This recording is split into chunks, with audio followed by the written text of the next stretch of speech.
Hello, so this is Dwarf Fortress. Um, it's, despite the fact that I've played it a good, 8 to 20 hours, I can't tell you exactly how much, because I get totally lost, time-wise, while playing this game. Um, there's a good chance I won't be very good, because this game is very complicated.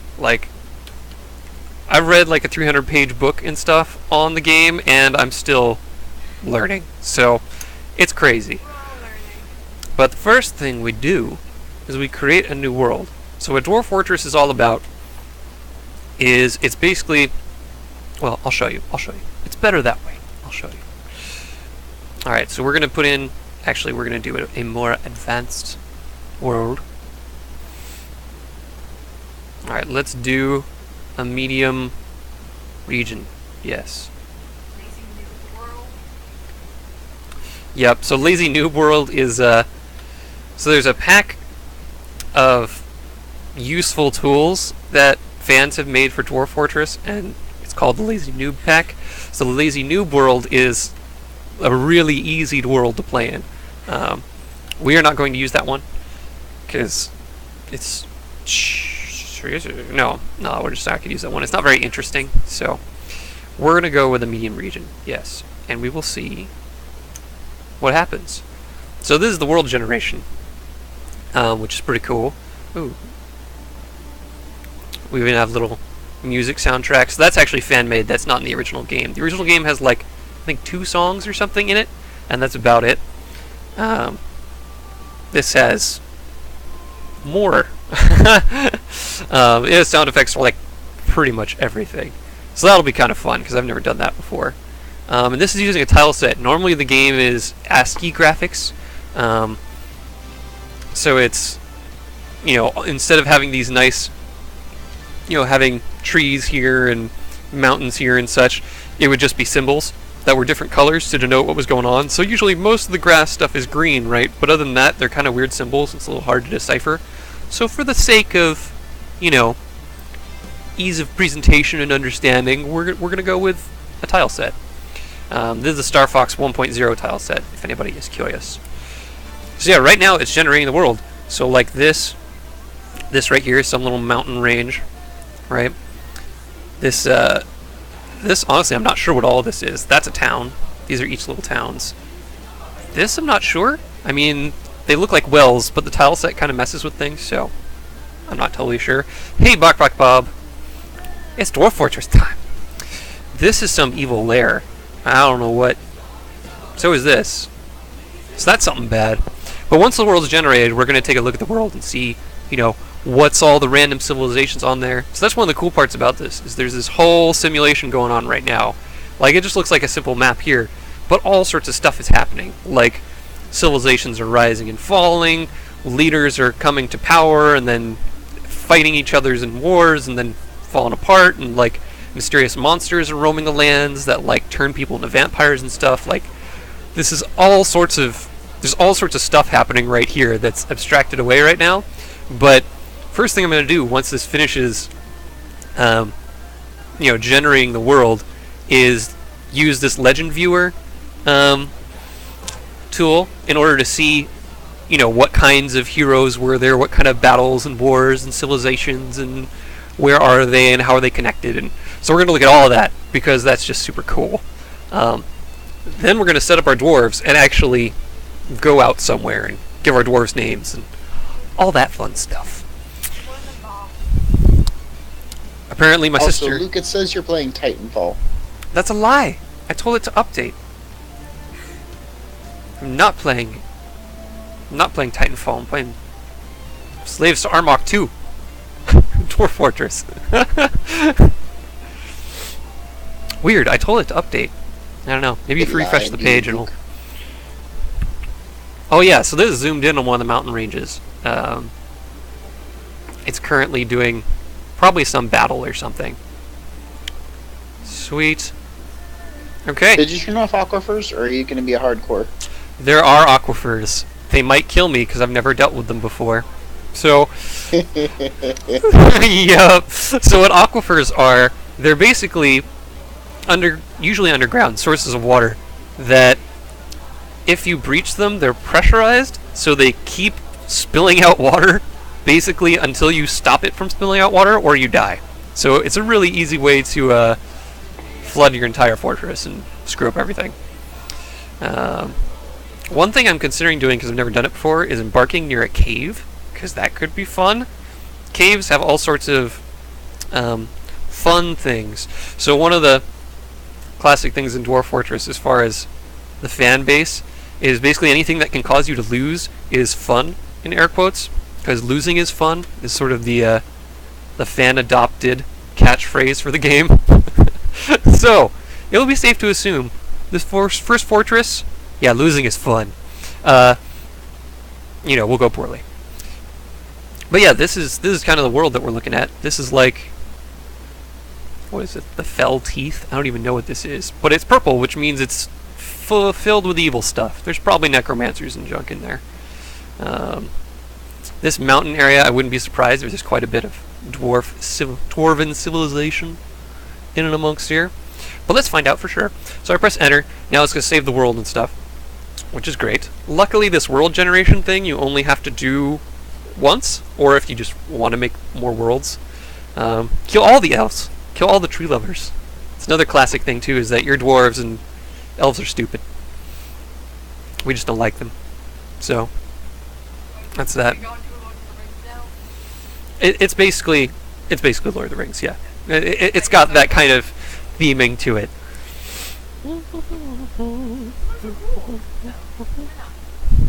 Man, I wonder who wrote that song. That fan made one for the world generation. I have no idea where these sound effects come from. So it's gonna be interesting.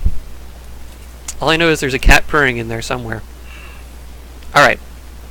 So now, in order to see some more detailed stuff, some cool stuff, we're going to go to start playing. And normally, and we are region 3, Knumramol or whatever. So normally you would just go to Dwarf Fortress mode, and that's the mode where you jump into the game, you set up your dwarves, and you tell them to build this fortress, and they build a fortress. Adventure mode is where you walk around on your own, and it's kind of closer to a open world RPG kind of thing. I've actually never played that mode, but it's it's a whole thing in and of itself. Then Legends mode is all about looking at the story that's been happening throughout the game, because during that world generation, right, like I said, civilizations rise and fall. There's all sorts of crazy stuff happening. So we're going to go to this Legends mode and export some stuff, because we're going to look at this with a cool little graphical interface. So we're going to do the XML dump. This is stuff you guys don't need to know really, but XML dump, export the map. Yes.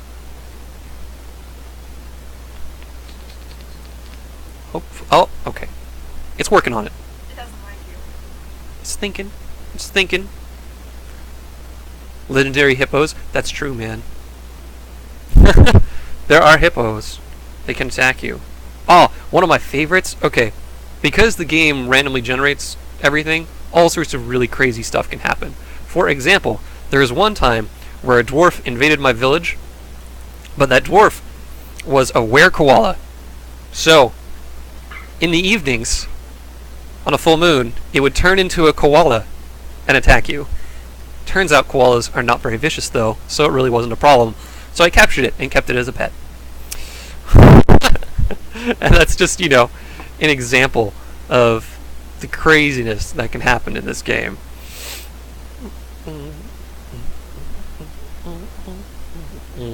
I'm just double checking it is actually exporting everything, because it doesn't give you a good, status update thing about it exporting the legend stuff. Oh yeah, but here you can see things. Usually it's broken into these different ages. There's the Age of Myth, the Age of Legends, the Age of Heroes. I think there's usually a Golden Age after that. It's another one that's possible. So those are all the different, major civilization arcs. Yeah, alright. Yes, export that one. Normally I would have preloaded this all ahead of time, but I feel like there's something cool in seeing the world built before your eyes and then seeing what's in it. Yeah, alright. So that's cool. We've done that. Now we switch to the other screen, and we look at this cool stuff. So, I'm going to open up what I just exported, which is the Region 3 stuff. Cool. And we're going to use... This is... So you can tell it what kind of map you want it to look at. We're going to be looking at a map of where all the sites and civilizations and such are. Sites are like major locations, like caves and towns and blah blah blah. So now we let it load. Let it do its thing. Eat these Pringles. Apparently I'm going to eat some Pringles in the meantime.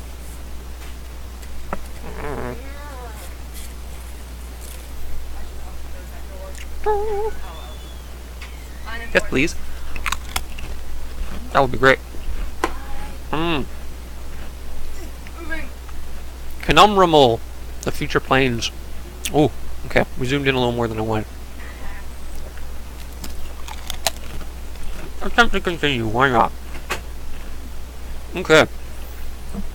So this is our map. This is what things look like. There's some evil area that we saw earlier, right? There's a bunch of mountains. But now let's look at what civilizations are around. Ooh, yes. So my guess is that we got some dwarven civilizations going on here. Ooh, okay. So at the southern border is the Palace of Rams, apparently. And then are the purple knives the one? Yeah, the purple knives are this tiny one up here. Okay, cool. So we've got some big civilization down here where it looks like it's hecka cold, which is what all this blue is about. We've got dwarven civilization up here with a bunch of people and guinea fowls and alpacas and what have you. They're poison spooky.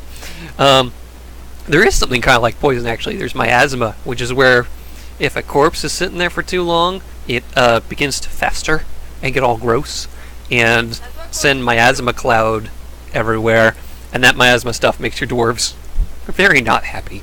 So you don't want that to happen. But let's see, what's some other cool stuff in here? Let's look at the map again. Ooh, we've got other civilizations. This is some elves. So when you see these lines, this means that they're, associated with each other, that they're part of the same civilization, but are still sort of separate towns. The ambiguous dune. I love the names. They're great. So that's the ambiguous dune and the golden death ram. The scorpion of dust. Okay, well I guess they're goblins. That makes some sense.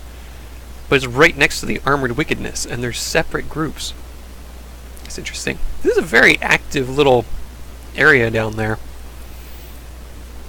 I like how the dwarves are just like, whatever, I'm just gonna... The dwarves and the humans are just like, we're just gonna chill over here. I don't want to deal with your shit. Ooh, well, I'll bet these goblins caused some trouble. Ow. What is this? More goblins. Okay, up near the evil. The hooves of quietness. Like ninja horses, these elves. That's where I would live. The wonder of drums. The Twinkling Kingdom. So you can see, based on color, you can tell kind of what race they are. So like, these are all humans. These are little goblins. Elves are in yellow. And there are a lot of elves, like especially in this giant forest area here. They tend to like forests. We don't know why. Because they're elves. Humans, I haven't been able to figure out exactly where humans like to congregate. I think rivers are pretty common. But other than that, they're just like, they're freaking everywhere, man. Cool. Alright. Let's look at some historical figures. Or, ooh, maybe, better. Civilizations. Let's look at the elves. The rough clouds. Do you have any cool, like, leaders? Not particularly.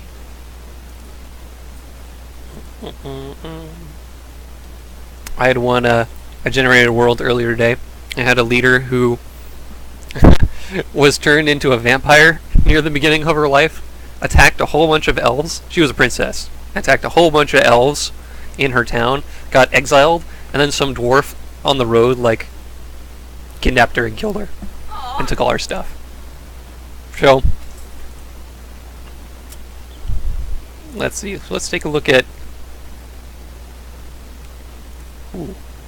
Do we have druids and queens and princesses and all that stuff? Yeah, it's quite a few elves.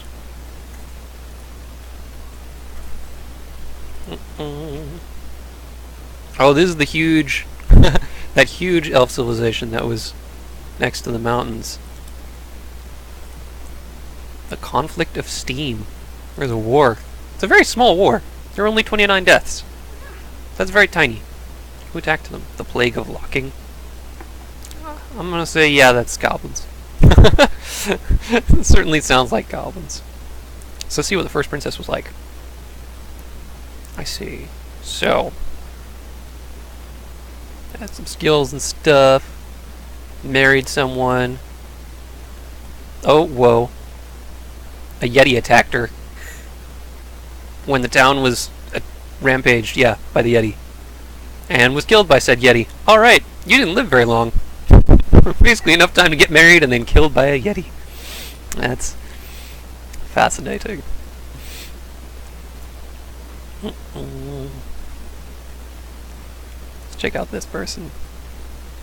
Oh, this person was definitely more military based.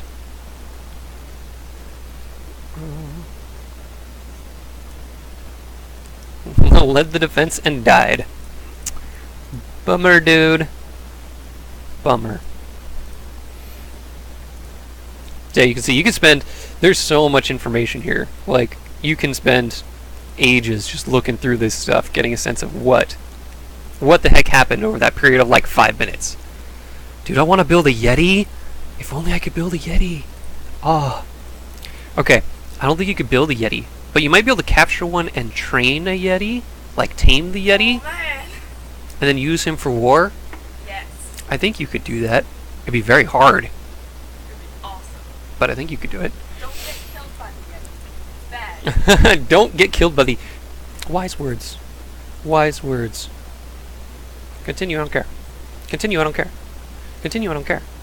Okay. Alright, so this gives us a sense of where everybody is. There's almost nothing in here. Very few civilizations. But down here is just like... all sorts of stuff. Humans have like taken over. And then there's some stuff up here. Like the goblins apparently are very strong in the northwest. And then the dwarves are just, you know, chilling in the mountains. Like they do. Cool. Okay, let's figure out where we want to go. So that's that. Pretty awesome. We can look through more of that later if we want to. Relic. I do not know this relic of which you speak. Right. Start playing. In this region. Dwarf Fortress. Here we go!